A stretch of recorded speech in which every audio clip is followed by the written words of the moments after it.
नमः त्रिलोये सिद्धाय जनानि नमस्कामी। श्री गौतम स्वामी कहते हैं ऊर्ध्वलोक, मध्यलोक और अधोलोक में विराजमान जितने भी सिद्धायतन यानी जिन मंदिर हैं उनको हम नमस्कार करते हैं। उन जिन मंदिर और जिन प्रतिमाओं को नमन करते हैं। जितने भी यहाँ पर साधुगण आचार्य उपाध्याय और साधु हैं उनको मैं नमोस्तु करती हूँ। हारिकाओं को प्रतिवंदना।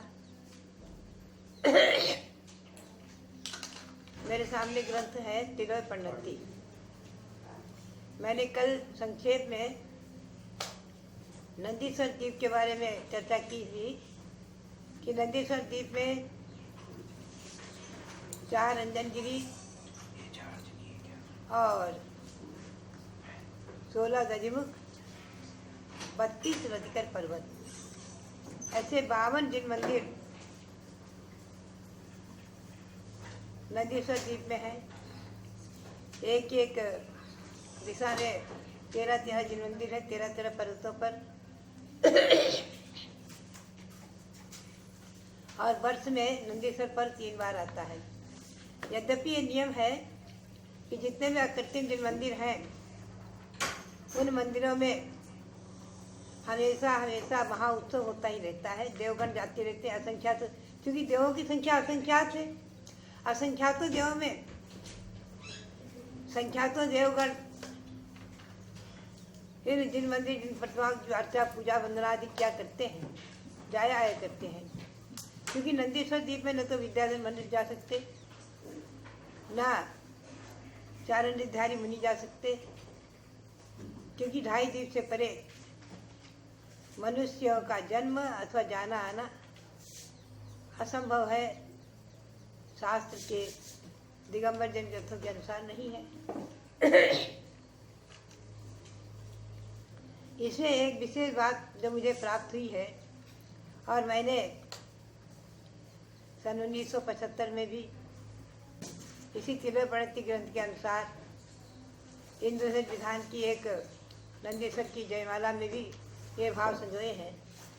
बहुत सुंदर है वर्णन, अच्छा लगता है।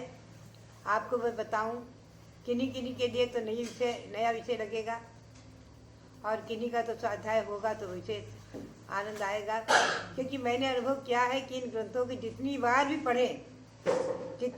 पढ़ें तृप्ति नहीं होती है। बार बार पढ़ते ही रहें तो भी आनंद का ही अनुभव आता है और मन प्रसन्न होता है। तो इसमें आता है वर्णन कि 4 प्रकार के देव नंदीश्वर द्वीप में प्रत्येक वर्ष आषाढ़, कार्तिक और फाल्गुन मास में आष्टानिक पर्व में जाते हैं। तो उस समय दिव्य विभूति से विभूषित वो देव, तो उसमें कुछ वर्णन आया है वैमानिक देवों के कि क्या क्या हाथ में सामग्री लेते हैं और कैसे कैसे विमान में बैठ के जाते हैं। बड़ा सुंदर रोचक वर्णन है। हमारे पास तिलोय प्रणति है, उसका ये 5वां महाधिकार, 5वें महाधिकार में भाग 2 होगा। 5वां महाधिकार तिलोय प्रणति का भाग 2 है ना। तिलोय प्रणति भाग 2 है ना। हाँ, और 5वां महाधिकार है। इसमें नंदीश्वर द्वीप के वर्णन में आया है कि सौधर्मेंद्र हाथ में नारियल लेता है और ऐरावत हाथी पर बैठकर वहाँ आता है। हाथ में नारियल लिए ऐरावत हाथी पर, कोई खाली हाथ नहीं आते हैं। और ईशान इंद्र हाथी पर आरूढ़ होकर उत्कृष्ट ईशान इंद्र हाथ में सुपारी के फलों की गुच्छों को लेकर आता है। सुपारी के फलों की गुच्छों को लेकर ईशान इंद्र आता है। और सनत कुमार इंद्र सिंह वाहन बनाता है। आवियों की जाति के देव ही वाहन बनते हैं, ध्यान रखना। आवियों की जाति के जो देव हैं वही इंद्र की आज्ञा से वाहन बनते हैं। तो सनत कुमार इंद्र सिंह के वाहन पर चढ़कर और हाथ में आम के फलों के गुच्छे को लिए हुए आता है। आम फलों के गुच्छे को लेकर के। और महेंद्र इंद्र श्रेष्ठ घोड़े का वाहन बनाता है। घोड़े के वाहन पर बैठ करके हाथ में केलों के गुच्छे को लेकर के आता है, केलों को लिए हुए। और ब्रह्मेंद्र, पांचवें सर के ब्रह्मेंद्र हंस वाहन पर बैठकर और केतकी पुष्प लेकर आते हैं, केतकी फूल, केवड़े का फूल को लेकर आते हैं। और ब्रह्मोत्तर इंद्र क्रंच पक्षी का वाहन बनाते हैं। क्रंच पक्षी के वाहन पर बैठ करके और हाथ में कमल पुष्प को लेकर हाथ में आते हैं, कमल पुष्प को।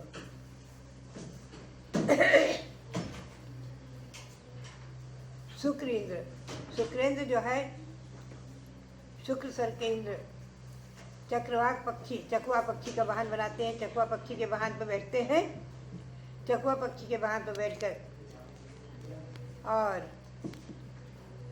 सेवंती पुष्प को हाथ में लेकर आते हैं। महाशुक्रेंद्र तोता पक्षी का वाहन बनाते हैं। तोता पक्षी का वाहन बना करके उस पर बैठते हैं और फूलों की माला को हाथ में लेकर आते हैं। और शतार इंद्र कोयल का वाहन बनाते हैं। कोयल पक्षी का वाहन बना करके उस पर बैठ करके और कमल पुष्प को हाथ में लेकर आते हैं, शतार इंद्र।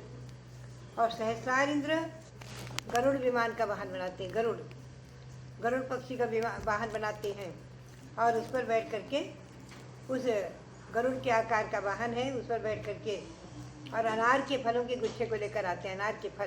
अनार फल लेकर आते हैं। और आनत इंद्र गरुड़ पक्षी पर बैठकर, गरुड़ पक्षी का वाहन बनाते हैं, उस पर बैठ करके आते हैं और हाथ में जो है कटहल पनस फल को लेकर आते हैं। बहुत सुंदर वर्णन है। पनस फल अर्थात कटहल फल के गुच्छे को लेकर हाथ में आते हैं। और प्राणतेंद्र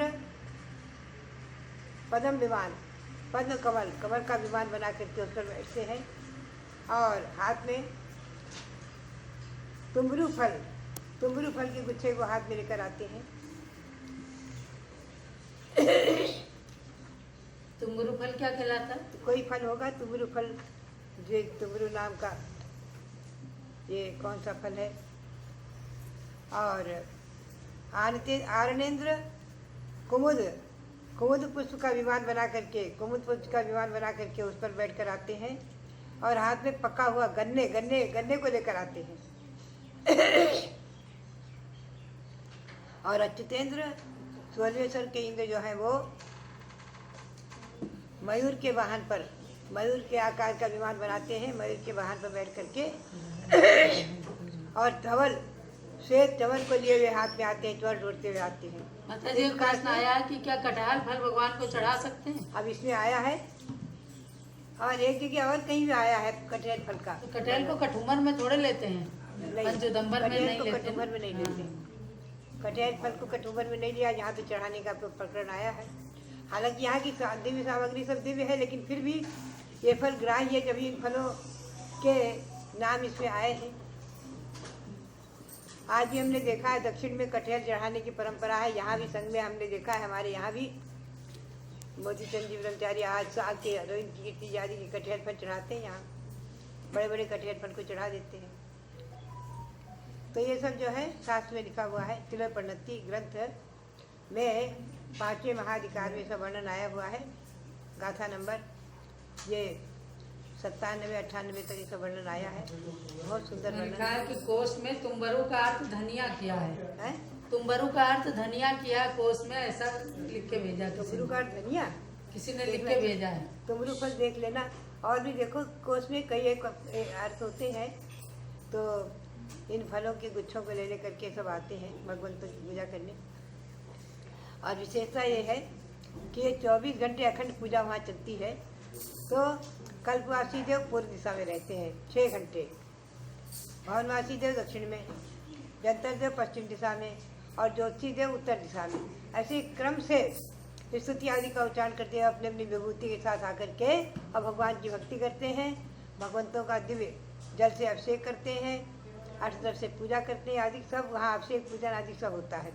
बहुत सुंदर वर्णन लिखा हुआ है कि प्रतिमाओं का स्वर्ण कलशों से भरे हुए सुगंधित जल से अभिषेक करते हैं और अष्टदल से पूजा आदि करते हैं। ये सब वर्णन तिरुपन्नति ग्रंथ से 5वें महाधिकार में आया है। और पुनः अगले दिन ये देव क्रम से बदलते हैं, दिशा बदलती है इनकी। कल्पवासी देव दक्षिण में जाएंगे तो भवनवासी पश्चिम में जाएंगे, व्यंतर देव उत्तर में जाएंगे और जोशी देव पूर्व में जाएंगे। ऐसे फिर 6 घंटे इनका क्रम बदल जाता है, फिर 6 घंटे क्रम बदल जाता है।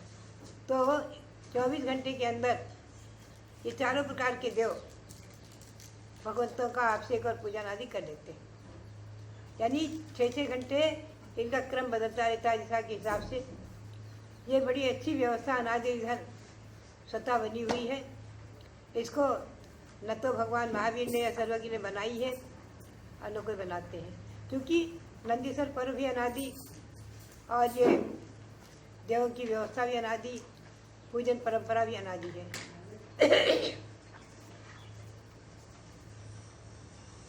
अनादि का अर्थ है जिसकी आदि ही न हो और जिसका अंत ही न हो।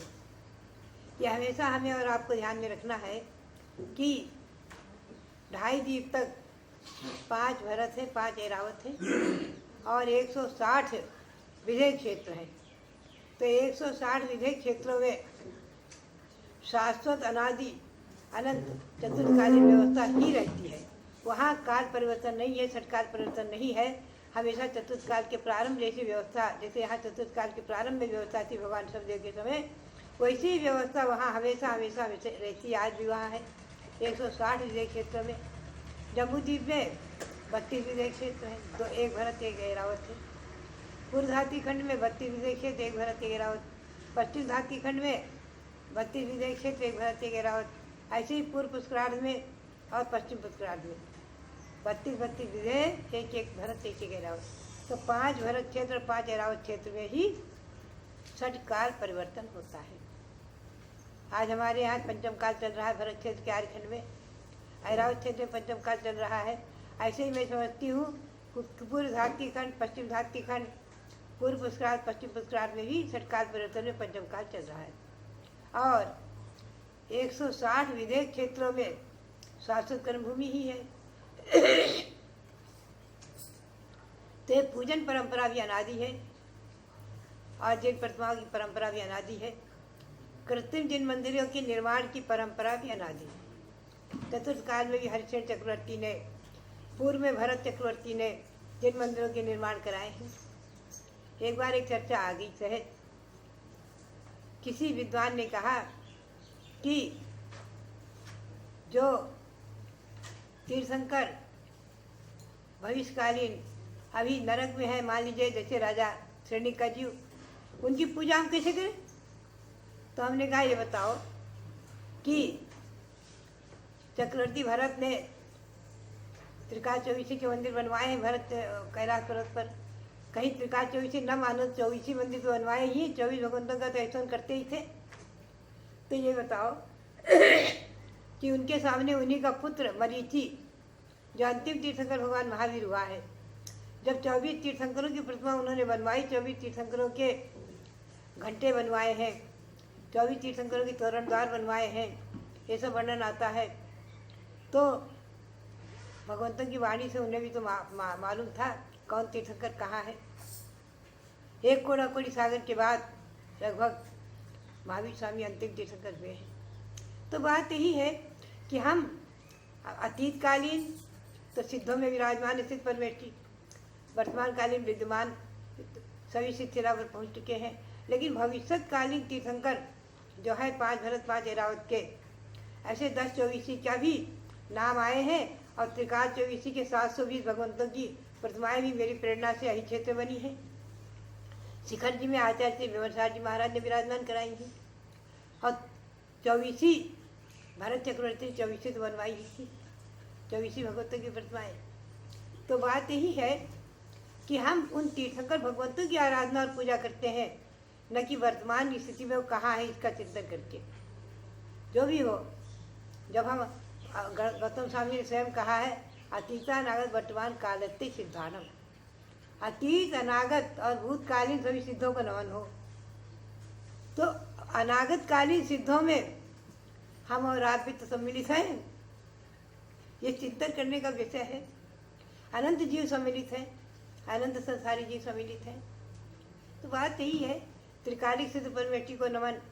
नवोकार मंत्र में जो पंच परमेष्ठी है तो उसमें लोहे सब सावनम में व्याख्या भी आई है कहीं कि माता जी, ये प्रश्न आया है कि जो ये देवता फल लाते हैं तो यही फल लाते हैं कि आगे कुछ बदलते भी हैं? बातें हैं कि वहाँ से तो दिव्य फल लाते हैं, स्वर्गों में दिव्य फल। जैसे कोई अनार लाए तो वो अनार ही लाएंगे कि और बदल के अगले दिन कोई दूसरे फल ले आएंगे? और ऐसा भी कुछ है? क्यों वही वासी थोड़ी चढ़ा देंगे? नहीं, उनके सामग्री कमी क्या है? अगले दिन वही उसी तरह के फल लाएंगे या दूसरा और लाएंगे? अब जैसे जो आए हैं, जिस दिन जो आते समय फल ले लेकर आए हैं, बाकी चढ़ाते समय वो सभी द्रव्य में सब सामग्री चढ़ाते हैं। आते समय इन फलों को हाथ में लेकर आने का प्रमुखता इन फलों की है, और भी ले आते होंगे तो कोई बात नहीं। बहुत, अरे उनके पास कोई कमी है? दिव्य चिंतन से ही वो तमाम सामग्री एकत्रित कर लेते हैं। एक सेकंड की चिंतन में तो वो समोसन बना देते हैं, इतना बड़ा समोसन, विशाल समोसन एक सेकंड के अंदर में। तो सामग्री, स्वर्ग से दिव्य सामग्री हर दिन नई नई ले आना और आ जाना कोई बड़ी बात ही नहीं है। वो तो सब दिव्य कल्पवृक्ष की सामग्री उनकी है। और मनुष्य जो है वो अपनी अपनी सामग्री ले लेकर मंदिर में आकर पूजा करते हैं। उनके पास दिव्य सामग्री नहीं है। हाँ, चांदी सोने के पुष्प आदि भी बनवा लेते हैं भक्ति से भक्तगण, लेकिन सच्चे पुष्प, सच्चे फल, सच्चे नैवेद्य आदि से पूजा करते हैं। आया है पद्म पुराण में कि श्री राम ने, सीता ने वनवास में सुगंधित पुष्पों को भरत ने खूब तोड़ तोड़ कर दिया, उसने लक्ष्मण ने तोड़ तोड़ कर दिया है। और सीता ने देवसूषण कुलभूषण महामुनियों का खूब, राम लक्ष्मण सीता ने वहाँ उन दोनों मुनियों के चरणों का अभिषेक किया है, निर्जर के पानी से, झरने के पानी से, और खूब चंदन विलेपन किया है, पुष्पों से खूब पूजा की है। वर्णन कई जगह आया है। तो बात यही है कि समोसरण के वर्णन में आ जाता है कि लता भूमि में जो पुष्प खिले हैं समोसरण में, उन पुष्पों को ले लेकर जाकर के और चक्रवर्ती आदि भी भगवंतों की पूजा करते हैं। तो वो सब दिव्य हैं। और यहाँ के भी फल पुष्प आदि सब ले लेकर के जाकर पूजा करते ही हैं, अनादि परंपरा है। तो बात यही है, फल देखो 8 द्रव्य में 8 द्रव्य के नाम है। तो पुष्प में कहीं नहीं लिखा हुआ है कि चावल के पुष्प बना करके चढ़ाना। सच्चे पुष्पों के नाम आते, सेवंती, वासंती, कमल, केवड़ा, गुलाब, इन्हीं फूलों के नाम आते हैं। तो चलो इनके अभाव में आप पीले चावल की पुष्प बना दो, ठीक है, लेकिन देखो वर्णन तो असली है। ऐसे नैवेद्य में भी क्षीरान्न साज्य बटक संस्कृत की पूजा में आता है। क्षीरान्न माने खीर, साज्य बटक माने बाटी आदि घी से भरी हुई आदि, इनसे इनका नैवेद्य हम चढ़ाते हैं। तो बात यही है कि नैवेद्य में तो अनेक द्रव्य सामग्री आती है और कोई चिटक थोड़ी आती है गोले की। ये तो एक कैसे कहाँ से परंपरा चली कौन जाने, जो भी है। अभी भी दक्षिण में नहीं थी हमारे समय, जो हम दक्षिण में कर्नाटक में थे, आज में नहीं हो गई हो। तो बात यही है कि 8 द्रव्य में पुष्प, फल, नैवेद्य जो ये है वो सब यही फलों के ही हैं। फल के ही फल, फल पुष्प। अरे यहाँ तक लिखा है श्रावकाचार में कि जो भगवान को पुष्प चढ़ाने के लिए पुष्प वाटिका वगैरह लगाते हैं, भगवान के अभिषेक आदि के लिए कुआं आदि खुदवाते हैं, उनको महान पुण्य कैसे होता है, ऐसा आया है वर्णन।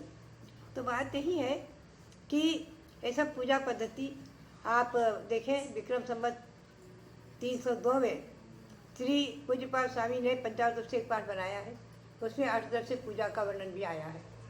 और इसके बाद उन्हीं के वंश परंपरा में बहुत दिन के बाद यानी विक्रम संवत 753 में काष्ठासन बना है। लोग कह देते हैं ये सब पंचावत से विधि फल फूल चढ़ाना है सब काष्ठासन की है, लेकिन ध्यान रखो पूज्यपाल स्वामी का आपसे एक पाठ बहुत प्राचीन है। कुछ विद्वान विक्रम संवत 553 मानते, जो भी हो, लेकिन काष्ठासन से पहले का है, ये निश्चित है। और काष्ठासन बाद में पैदा हुआ, वो बहिष्कृत भी किया गया इन परंपरा में, जो भी हो। और तेरा पंथ तो जो है अभी विक्रम संवत 1683 में शुरू हुआ है। ये पंथ व्यवस्था कुछ विद्वानों ने मिलकर के बना लिया।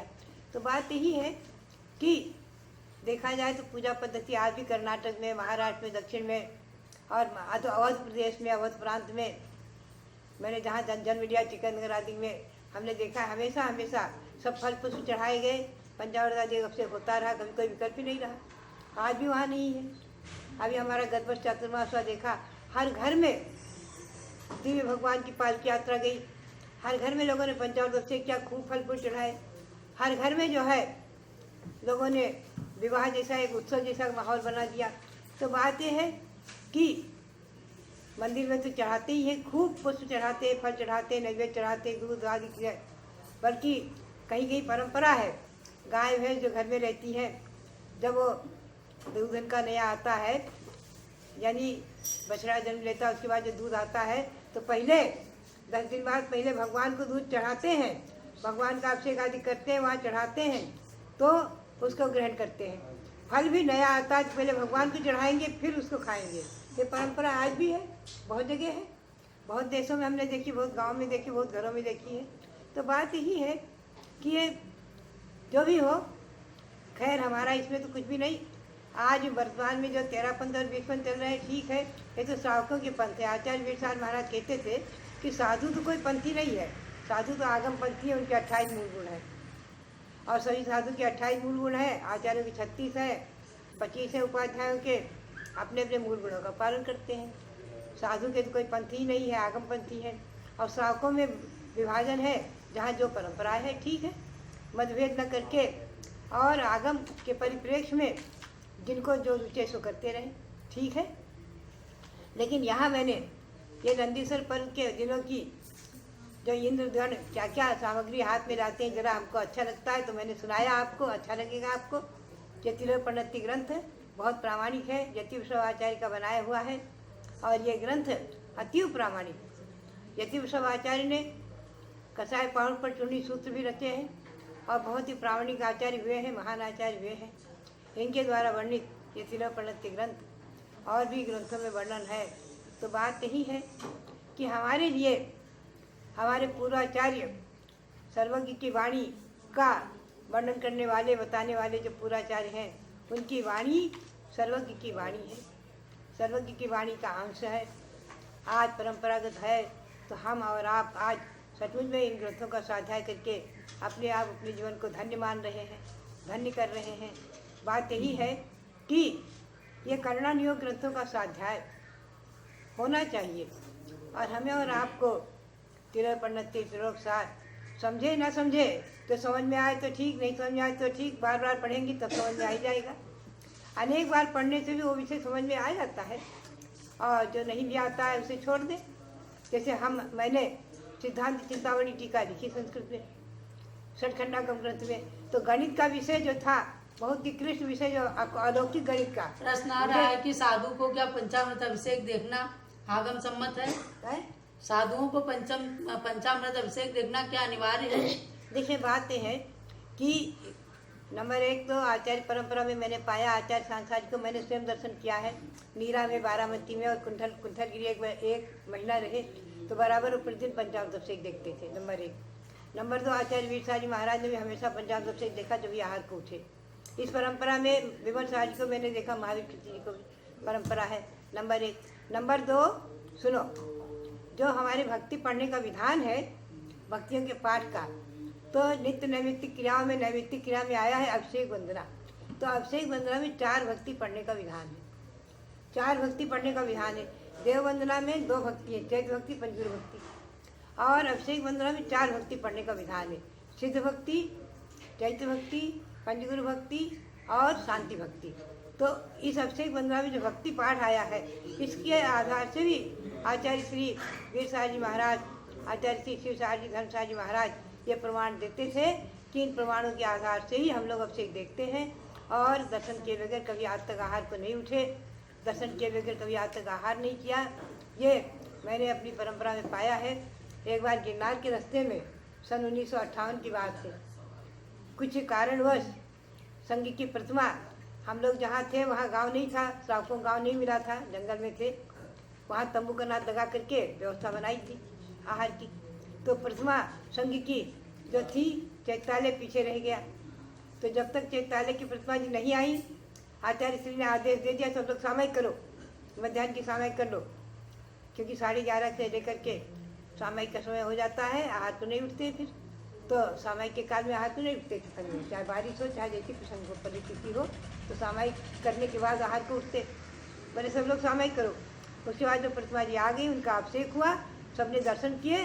फिर दर्शन कर करके आहार के समय भी हमारी गुरु परंपरा में बिना भगवान का दर्शन किए कोई साधु आहार तो नहीं उठते हैं।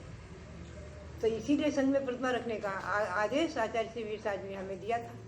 हमें कहा था कि संघ में प्रतिमा रखना, संघ में ब्रह्मचारी जानने ठीक नहीं है तो जो श्रावक आहार कराते हैं वो संभालेंगे। प्रतिमा कोई परिग्रह नहीं है, भगवान को परिग्रह शब्द से नहीं कह देना। तो हमेशा ये परंपरा अपने रही है। तो बात यही है कि संघ परंपरा से भी आज थोड़ा अंतर पड़ गया है। इसमें तो मेरा विषय मेरा ये नहीं है कि अपने को इस विषय पर नहीं लेना है। अपने को तो यही देखना है कि नंदीश्वर द्वीप में देवगण कैसे पूजा करते हैं, कैसे कैसे वाहन पर बैठ कर आते हैं, क्या क्या सामग्री हाथ में लाते हैं। ये हमें ज़रा अच्छा वर्णन लगा। हमने इसको अपनी इंद्र विधान में जयमाला में भी भावों को संजोया है, जहाँ नंदीश्वर की पूजा का प्रकरण आया। 13 द्वीप की रचना में आपने इसीलिए नंदीश्वर द्वीप में लिया होगा। नंदीश्वर द्वीप में जो 13 द्वीप की रचना यहाँ बनी है, तो नंदीश्वर द्वीप की जो रचना बनी है वहाँ भी ये 14 इंद्र बनाए और इनके उसी तरह के वाहन बनवाए, धातु के बने हैं, और इनके हाथ में सब ऐसी सामग्री है। तो लोग पूछते हैं कि क्या है, तो बताते हैं कि नंदीश्वर द्वीप में जब देव आते हैं तो ऐसी सामग्री लेकर ऐसे ऐसे वाहन पर बैठ कर आते हैं, तो इनको बताया जाता है। तो इसीलिए मैंने इस प्रकरण को सुनाया है। यहाँ मुझे कोई पंथ वेद से कोई यहाँ भावना नहीं है, केवल तिलक प्रणति के आधार से नंदीश्वर पर्व के विषय में, क्योंकि अभी नंदीश्वर पर्व आ रहा है तो ये नई बात थी। तो मैंने सोचा कि मैं आप लोगों को भी नई बात ज़रा बताऊं। इसे बहुत से साधुओं को मालूम होगा, क्योंकि तिलक प्रणति का स्वाध्याय अधिकतम स्वाध्याय साधु करते हैं, जो करते हैं उनको मालूम होगा, और जो नहीं करते होंगे वो उन्हें नया लगेगा। तो बात यही है कि हमें आगम के परिप्रेक्ष्य में स्वाध्याय करके हर चीज़ को समझना है। हम क्या कर रहे हैं, क्या करना है, ये विषय अलग है, ये अपनी गुरु परंपरा। लेकिन हमें आगम में क्या है इस विषय को पढ़ना और स्वाध्याय करना है। यहाँ ये हमारा केवल उद्देश्य है। इसी भावना के साथ सभी साधु वर्गों के लिए आज मैंने सोचा था आकृति दिन मंदिर का वर्णन लेंगे, तो ये विषय आ गया। अब कल संभव हुआ तो मैं आकृति मंदिर की रचना कैसी है उस पर भी थोड़ा सा वर्णन, उस पर भी चर्चा करूंगी। तो ये मेरा प्रकरण जो यहाँ है केवल तिलक प्रणति के ग्रंथ में जो अच्छा लगा उसे सुनाने का भाव हुआ, इसलिए मैंने सुनाया है। और आप लोगों को अच्छा लगे तो इसका स्वाध्याय करें तिलक प्रणति का। ये 5वां अधिकार तिलक प्रणति ग्रंथ पूरा इसका स्वाध्याय करके और 3 लोग का ज्ञान प्राप्त करें। यही मेरी प्रेरणा, भावना और मंगल कामना। और आप लोगों के लिए, साधुओं के लिए नमोस्तु आदि, और श्रावकों के लिए बहुत बहुत मंगल आशीर्वाद। अब निवेदन है